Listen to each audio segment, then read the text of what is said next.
আপনার আইডির আন্ডার যদি কোনো অপ্রয়োজনীয় পেজ ক্রিয়েট করা থাকে, দীর্ঘদিন পর্যন্ত আপনি যেগুলো ইউজ করতেছেন না, এরকম ডিএক্টিভ পেজগুলো ডিলিট করে দেওয়া ভালো। কারণ এগুলো আপনার অন্যান্য আইডি বা পেজের মধ্যে একটা ব্যাড এফেক্ট ফেলবে। আমি অনেকক্ষণ খোঁজার পর এই ডিলিট অপশনটা খুঁজে পাচ্ছিলাম না, তাই চিন্তা করলাম এই এক্সপিরিয়েন্সটা বন্ধুদের মধ্যে একটু শেয়ার করি, হয়তো তাদেরও কাজে লাগতে পারে।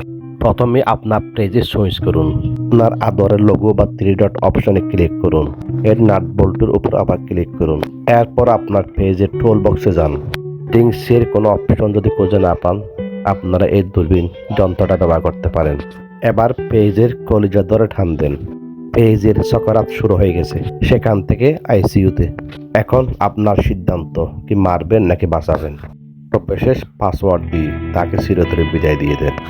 কোনো মায়া লাগলে ব্যাগ দিতে পারেন, না চাইলে তাকে ফিনিশিং টাচ দেন।